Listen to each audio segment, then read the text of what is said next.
तारीख से 30 तारीख तक अरुणाचल प्रदेश चकमा स्टूडेंट यूनियन और अरुणाचल प्रदेश हाजोंग स्टूडेंट यूनियन के लीडरशिप में ये आज हम लोगों ने कंक्लूड किया है। ये मूवमेंट आज यहाँ पे ख़त्म नहीं हुआ है, ये मूवमेंट आज यहाँ से हम लोगों ने बिगुल बजाया है। दैट मीन्स यहाँ से हम लोगों ने शुरुआत किया है, क्योंकि फंडामेंटल राइट जो डेमोक्रेटिक राइट्स है हम लोगों ने ऑलरेडी कहा है, वो सेंट्रल अगर स्टेट गवर्नमेंट हमारी आवाज़ को नहीं पहुँचती, सेंट्रल गवर्नमेंट तक पहुंचाने के लिए वेरियस स्टेट में हम लोग एक्सपर्ट होंगे एंड वेरियस जगह में जाएंगे। इसलिए आप लोगों के थ्रू, क्योंकि मीडिया एक बहुत चौथा अंग है डेमोक्रेसी का, आप लोग का बहुत बड़ा रोल है हमारी आवाज़ को पहुंचाने का। यहाँ पे एक इशू है एक्चुअली आरपीसी और पीआरसी में समझ में नहीं आ रहा है लोगों को, पर्टिकुलरली हमारे जो ईटानगर में जो डिसीजन मेकर है उनको समझ में नहीं आ रहा। मैं आरपीसी ये कहना चाहता हूँ, आरपीसी किसी इंडिजिनस राइट्स को डाइल्यूट नहीं कर रही है, आरपीसी किसी इंडिजिनस राइट्स को इंक्रोच नहीं कर रही है। हम लोग केवल एक छोटा सा चीज़ जो हमारी आइडेंटिटी है, जहाँ पे हम लोग रह रहे हैं, उसको हम लोग सरकार से मांग रहे हैं। हमारे जो बच्चे हैं, जो फ्यूचर है, जो यूथ्स बाहर के इंस्टीट्यूट्स में पढ़ने के लिए, यूनिवर्सिटीज़ में पढ़ने के लिए, और जो सुरक्षा में एसएसबी, सीमा सुरक्षा बल, CRPF, CISF, Indian army, Assam rifles में ज्वाइन करने के लिए ये आरपीसी की ज़रूरत पड़ती है। क्या हमारा गलती है कि चकमा समाज में हम लोग के हमारे के यूथ्स है, जो स्टूडेंट्स हैं, पैदा होकर हम लोगों ने गलती किया क्या हमारे ये गलती है क्या हम लोगों ने सीमा सुरक्षा को गार्ड करने के लिए हम लोग को आरपीसी कैंसिल किया जा रहा है? ये सरकार को थोड़ा गंभीरता से लेना चाहिए, क्योंकि जो स्टूडेंट्स है ये किसी यहाँ पे हमारे जो लोकल्स है वहाँ पे जॉब को सीन मिल रहा है, ये आप लोग को फ़र्क समझना चाहिए। और ये मैं ये कहना चाहता हूँ, ये जो राइट्स है, ये जो फंडामेंटल राइट्स है, हम लोग आगे तक ले जाएंगे, सेंटर तक ले जाने के लिए हम लोग वेरियस स्टेट्स पे ऑलरेडी हम लोगों ने कुछ डेट्स फिक्स किया है। प्रोटेस्ट बड़े मात्रा में होगी, बड़े लोग वहाँ पे डिफरेंट ऑर्गेनाइजेशन में पार्टिसिपेट करेंगे, अक्रॉस द स्टेट रहेगा। और साथ साथ में ये डेमोक्रेटिक हमारा राइट, हमारे जो युवा काफ़ी लोग वहाँ से कुछ लोगों का सुना है, मैंने बात भी किया है, अपॉइंटमेंट लेटर कैंसिल हो गया है, जो असम राइफल में ऑलरेडी 3-4 महीने का ऑलरेडी ट्रेनिंग दे चुके हैं। ये लोग आके अभी घर में बैठे हुए हैं। स्टेट को इस सीरियसनेस को समझना पड़ेगा। जो पागल इस तरह का अभी बच्चे हमारे पागल हो गए, अभी अपॉइंटमेंट मिलने के बाद 3-4 महीने ट्रेनिंग करने के बाद वो लोग घर में आके क्या करेंगे? क्या सरकार चाहती है कि दराग बेचे? क्या सरकार चाहते है कि पेडलिंग करे? क्या सरकार चाहते है कि एंटी सोशल एलिमेंट्स पे पार्टिसिपेट करें हमारे बच्चे?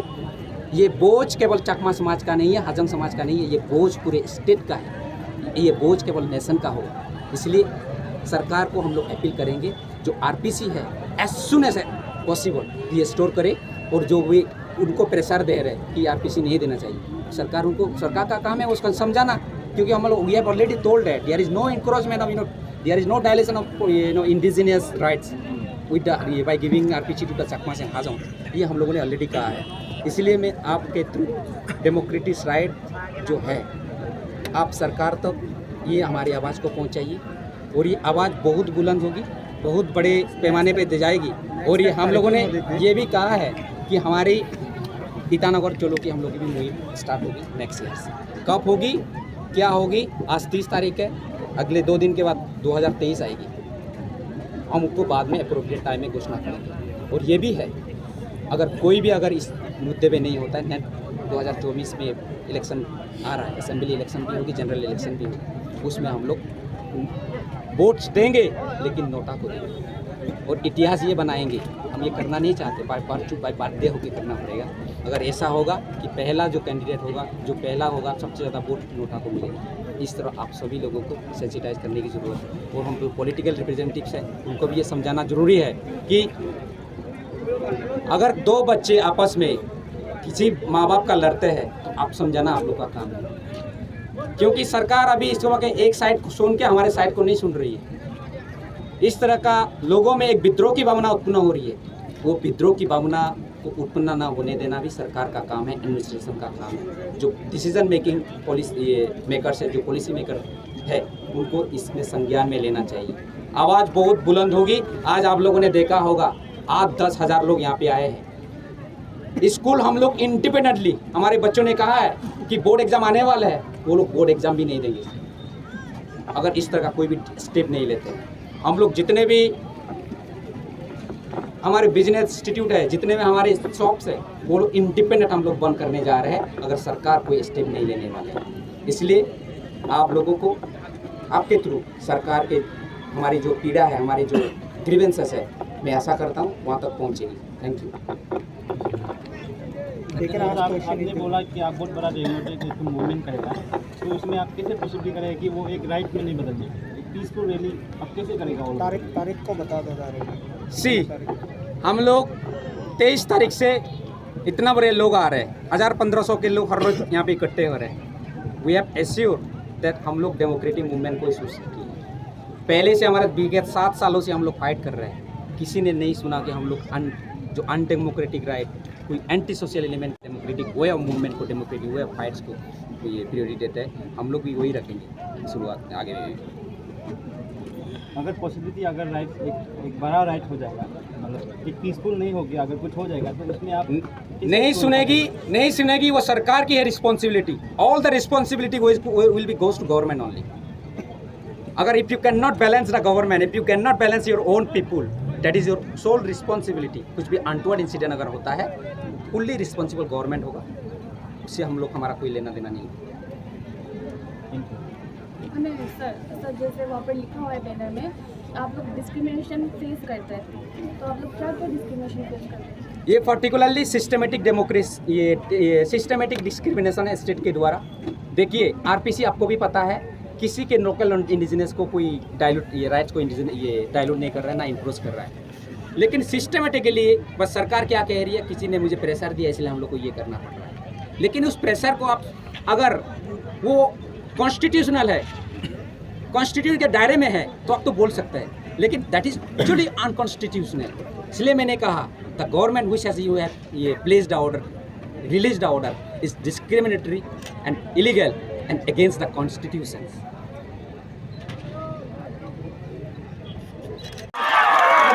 बोझ नहीं होगा, इंटायर जो यहाँ पे एरिया है उन लोगों का भी बोझ है, और स्टेट का भी बोझ होगा, और सबसे पहले राष्ट्र का बोझ होगा। हम वो होना नहीं चाहते, इसलिए एज ए रिप्रेजेंटेटिव हम लोगों ने सर आपको इलेक्ट किया है। वी आर रियली थैंकफुल कि आपने देर आए दुरुस्त आया। कम से कम लास्ट मोमेंट में हमारी आवाज को सुना होगा, पहुंचा होगा सर के साथ, सर के कानों में।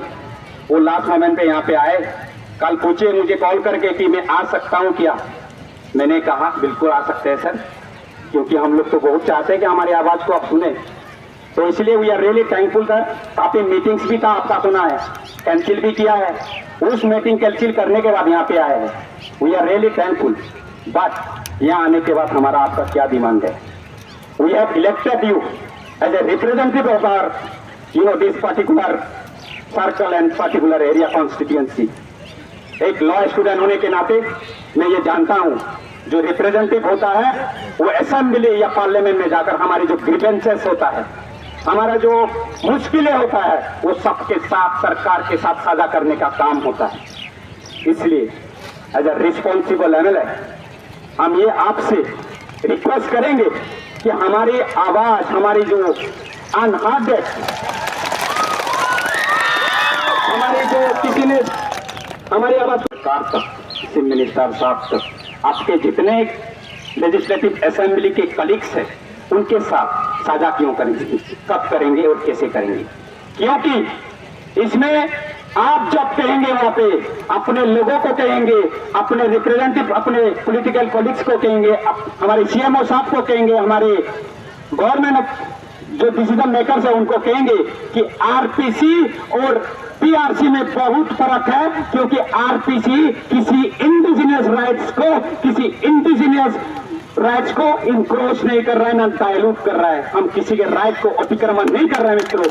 ये आवाज आपको कैसा नहीं होगी, क्योंकि आज मैं आपसे सवाल ये पूछ रहा हूँ, विश्वमणि पार्टी रूप में नहीं पूछ रहा हूँ सर, मैं एज ए स्टूडेंट रिप्रेजेंटेटिव होने के नाते, एक पूरे कम्युनिटी के रिप्रेजेंटेटिव होने के नाते पूछ रहा हूँ सर। मैं बहुत इमोशनल भी हूँ इस समय कि मुझे इस तरह के ठीक है सवाल आपके सामने करना पड़ रहा है sir. I am really sorry, but हमारे फ्यूचर के लिए सर हमारा सवाल पूछना भी आपसे, ये हमारा रिस्पॉन्सिबिलिटी मानता हूँ। इसलिए सर मैं ये सोचता हूँ, एक जो गलत परसेप्शन, रॉन्ग नैरेटिव्स है ईटानगर में, मैं कह रहा हूँ ईटानगर के एरिया में, यहाँ के लोगों में तो पता है आरपीसी ना मिलना या सगमा लोगों को, फजल लोगों को आरपीसी देना, उनके राइट्स को कोई उल्लंघन नहीं कर रहा है, कोई अतिक्रमण नहीं कर रहा है। लेकिन वहाँ से ईटानगर के लोग, काफी स्टूडेंट यूनियन के कुछ हमारे मित्र, student leaders, even some political organisation ने भी कॉल करके मुझे कहा है कि आपके आवाज जो कि आरपीसी और पीआरसी में समझ में हम लोग को आ नहीं रहा है, इसलिए ये इशू है। आप लोग के इशू को एक रिप्रेजेंटेटिव को लाना पड़ेगा सही से। आप लोग का जो रिप्रेजेंटेटिव है, हमारे असेंबली में वो फर्क डिफरेंसेस बताना पड़ेगा कि आरपीसी और पीआरसी में बहुत फर्क है। हम लोग किसी पीआरसी की अभी डिमांड नहीं कर रहे हैं, वो सरकार बात चल रही है, वो दूसरी बात है। लेकिन आरपीसी जो एजुकेशनल बाहर हायर स्टडीज करने के लिए और एक लिवलीहुड, राइट टू लिवलीहुड, जो कॉन्स्टिट्यूशन की आर्टिकल 21 बताता है राइट टू लिवलीहुड, आप लोग उसको इंक्रोच नहीं कर सकते हैं अगर आप भारत का नागरिक है। मुझे लगता है ईटानगर में रहने वाले भी भारत के नागरिक है और हम लोग ये भी आशा करते हैं कि ईटानगर में जो डिसीजन मेकिंग बॉडी है उनको एक ये पूछना पड़ेगा कि इस तरह का हम लोग को जो सिस्टमेटिक डिस्क्रिमिनेशन कर रहा है, उस सिस्टमेटिक डिस्क्रिमिनेशन से आपको थोड़ा समझाना पड़ेगा सर, क्योंकि इलेक्ट भी हम लोग उसी आशा से किए हैं। क्योंकि यहाँ पे कोई भी पॉलिटिकल माइंड का आया नहीं है, पॉलिटिकल सोच के नहीं आया। ये समाज के बारे में, फ्यूचर के बारे में सोचता है, इसलिए इतना लोग देखा होगा। आपने काफी पॉलिटिकल रैलीज की होगी, मुझे लगता है बहुत संख्या में इस तरह के रैलीज आजम एरिया में कम देखा होगा आपने, क्योंकि ये लोग चाहते हैं कि हमारे राइट्स, हमारे बच्चों के राइट्स का अगर बात होगी, हम लोग का जो कहना है आपके सामने, आपके थ्रू क्या करेंगे हम लोग। 8 तारीख को सर हम लोगों ने national capital region state Delhi में बहुत बड़ा प्रोटेस्ट करने जा रहे हैं। जितने भी स्टूडेंट आए सब वहां पे पहुंच रहे हैं। हम लोग अपनी आवाज को केंद्र सरकार पर रखेंगे। हम लोग कहना नहीं चाहते, अरुणाचल गवर्नमेंट को हम लोग बदनाम नहीं करना चाहते, लेकिन बाई बाध्य कंपल्सन होके हम लोग ये करना पड़ रहा, हमें दुख है। जब हम लोग बाहर जाते हैं अरुणाचल प्रदेश को, जब हम कहते हैं कि क्या हो रहा है, क्या हमारे इशू के बारे में नहीं बताते हम बताते हैं अरुणाचल बहुत सुंदर है, कभी आइए, बहुत अच्छे लोग हैं वहाँ पे। लेकिन ये हमें by compulsion Arunachal government, state government के अगेंस्ट वहाँ पे बात करनी पड़ेगी। ये दुख की बात है सरकार को, और आप एक सरकार का अंग है, क्योंकि आप by virtue as a political representative है, आपको भी थोड़ा दुख की बात होनी चाहिए। दूसरा, हम लोग अक्रॉस इंडिया में अगर वो बात भी नहीं मानती है, हमारे जो छात्र हैं, हमारे जो स्टूडेंट हैं, डिफरेंट मेट्रो सिटीज में रहते हैं, हंगर स्ट्राइक हम लोग सेक्रीफाइस करने के लिए रेडी है। ये आप बात हमारे सामने रखना है। अगर वो भी नहीं मानेगी सरकार, तब भी अगर चुप रहेगी, चुप साधेगी, तो हम ये कहना चाहते हैं डिफरेंट स्टेट्स 14 तारीख को हम लोग मिजोरम में हम बहुत बड़ा 15-16 हजार लोगों की हम लोग एक प्रोटेस्ट कर रहे हैं। हम करना नहीं चाहते हैं, करेंगे वहां पे, त्रिपुरा में करेंगे, जगह जगह करेंगे, गुवाहाटी में करेंगे। अगर वो भी नहीं मानते हैं, ईटानगर की तरफ चल पड़ेंगे हम लोग।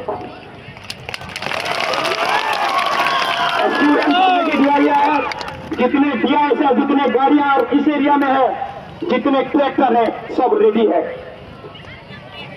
तो 6 महीने 1 साल लग जाए, हम लोग दुकानें बंद करेंगे, सरकारी दफ्तर बंद करेंगे, कोई नहीं। पहले भी जंगल में थे, अभी भी जंगल में रहने हम लोग वो एडजस्ट कर लेंगे। पहले भी खेती बाड़ी करके हम लोगों ने पेट पाला है, आज भी पेटी बाली करके जो हम लोग जंगली आलू खाते थे पहले, वो भी खाते हम लोग जी लेंगे, कोई दिक्कत नहीं। लेकिन इसलिए सर, और लास्ट है, पॉलिटिकल सेंसिटाइजेशन की बहुत जरूरत है, वो आपके थ्रू भी होना बहुत जरूरी है, क्योंकि यहाँ के लोग पढ़े लिखे है नहीं। पार्टिकुलरली हमारे जो तरह तरह के सोशल मीडिया में लिखते हैं, चकमा लोग ये है, वो है, हाजंग लोग ये है, आपकी तरफ से भी कुछ अवेयरनेस क्रिएट करने की जरूरत है। इसलिए हम लोग बीइंग ए सिटीजन वोट करते हैं पार्लियामेंट्री एंड असेंबली में। मैं ये सोचते हैं, हम लोगों का कहना है, मेरी आवाज नहीं बोल रहा, सबकी आवाज बोल रहा हूँ। आने वाले 2024 में जनरल इलेक्शन और असेंबली इलेक्शन में अगर हमारी राइट को अगर कोई सुनने वाला नहीं हुआ तो हम लोग बॉयकॉट करेंगे। बॉयकॉट नहीं करेंगे, हम वोट नोटा को देंगे। नोटा को पहली बार इतिहास, भारत के इतिहास में ये होगा कि नोटा को सबसे ज्यादा वोट मिला होगा। ये हम लोग चाहते नहीं है, लेकिन बाई बार चुप करना पड़ेगा हम लोग को। इसलिए ज्यादा ना कहकर ये जो ठीक है सवाल है आपके सामने रखा है, you are a very respectable person, not only entire district में, हर जगह आपका जो कंट्रीब्यूशन है समाज के लिए, कोई उसमें कोई दो राय नहीं है सर। इसलिए हमारा एक दायित्व होता है स्टूडेंट रिप्रेजेंटेटिव। मैंने पहले कहा है, मैं त्रिस्तमुनी चकमा के बारे में के रूम में नहीं बोला हूँ। मैं एक स्टूडेंट के रूम में, मैं एक सीबीओस के रूम में, मैं एक जीबीएस के रूम में, मैं एक महिला के आवाज के रूम में बोला हूँ आपके सामने। इसलिए सर आपसे हम अभी सुनना चाहते हैं। Thank you.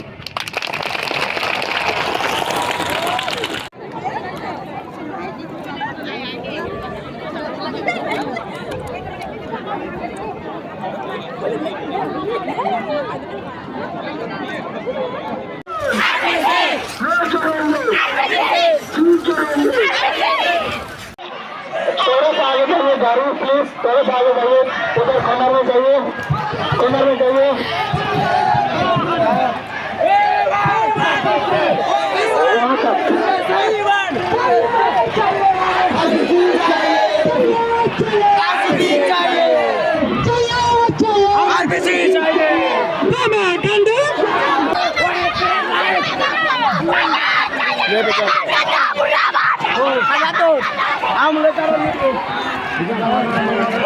We want